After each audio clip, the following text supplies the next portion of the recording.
Bonjour et bienvenue. Aujourd'hui, on explore un sujet fascinant, Hmm, les chats robots. bonjour. Oui, un sujet qui dépasse le simple gadget. Exactement. On ne parle pas juste de jouets, mais vraiment de nouvelles formes de présence. Pour ça, on va s'appuyer sur des extraits d'un podcast. Ils sont là et leur épisode sur la vraie vie des chats robots. Une source intéressante pour décrypter ce phénomène. Voilà. L'idée, c'est de comprendre ce qu'ils sont aujourd'hui, ces compagnons, et puis ce qu'ils pourraient devenir. On va regarder leur côté discret, leur utilité émotionnelle, leur futur potentiel. Une plongée nécessaire, je crois. Ok, allons-y. Ce qui frappe d'abord, c'est leur silence, non? Par rapport à toutes nos technologies bruyantes. Absolument. C'est même leur force principale. Le Mars 4, par exemple, celui d'Elephant Robotics, Oui, il apprend les routines, il détecte la voix, le ton, les caresses, il s'adapte. Mais, et c'est le point clé, sans les contraintes d'un vrai chat. Pas de poils partout, pas de griffures. pas de litière à changer. Voilà. Leur force, c'est cette discrétion, cette intégration douce dans nos intérieurs. Une présence apaisante, en somme. Mais ça va plus loin que juste être là sans faire de bruit, j'imagine. Tout à fait. On touche là à l'utilité psycho-émotionnelle. C'est peut-être là que c'est le plus frappant. C'est-à-dire? Un rôle thérapeutique. Exactement. On voit leur intérêt, par exemple, auprès de personnes âgées, parfois avec des troubles comme Alzheimer, ou pour des personnes isolées, anxieuses. Et comment ça marche concrètement? C'est juste la présence? Pas seulement. Prenez les modèles de Joy for All. Ils imitent des comportements qui nous apaisent, le ronronnement, on sent les vibrations. Ah oui, les vibrations, c'est important ça. Très. Et puis les mouvements lents, le contact visuel doux, il y a même des études qui montrent un effet mesurable. Baisse de la tension, moins de cortisol, Le cortisol, l'hormone du stress. c'est ça. Et une amélioration de l'humeur générale. Donc là, ça devient vraiment intéressant. On pourrait presque les voir comme des outils de prévention en santé mentale, intégrés aux soins à domicile par exemple. C'est une piste sérieuse, oui.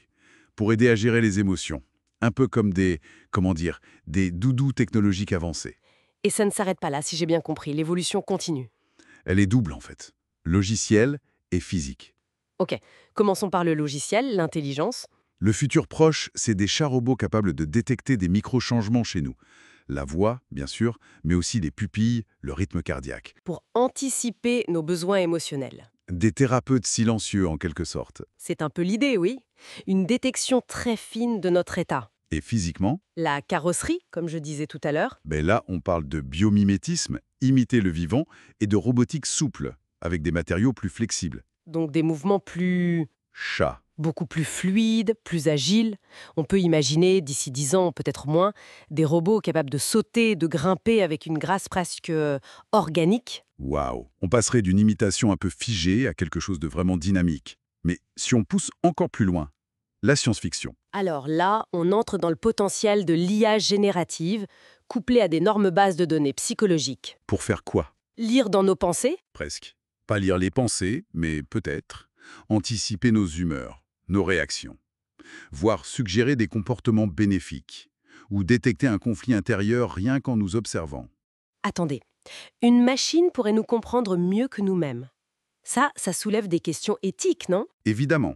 C'est la grande question. Est-ce que la machine deviendra plus lucide sur nos états internes? Une sorte de coach émotionnel, mais sans la parole. Alors au final, qu'est-ce que ça signifie tout ça? On voit bien la trajectoire. On part de machines juste fonctionnelles vers des compagnons qui pourraient vraiment nous transformer sur le plan émotionnel. C'est un changement majeur. Absolument. Et pour finir, peut-être une réflexion. Et si ces créatures, justement par leur calme, leur silence, devenaient paradoxalement des sortes de gardiens d'un certain art de vivre? Des professeurs de pleine conscience, dans notre monde qui va toujours trop vite. Exactement. Une façon de nous interroger sur notre rapport à la technologie, bien sûr, mais aussi sur nous-mêmes au fond.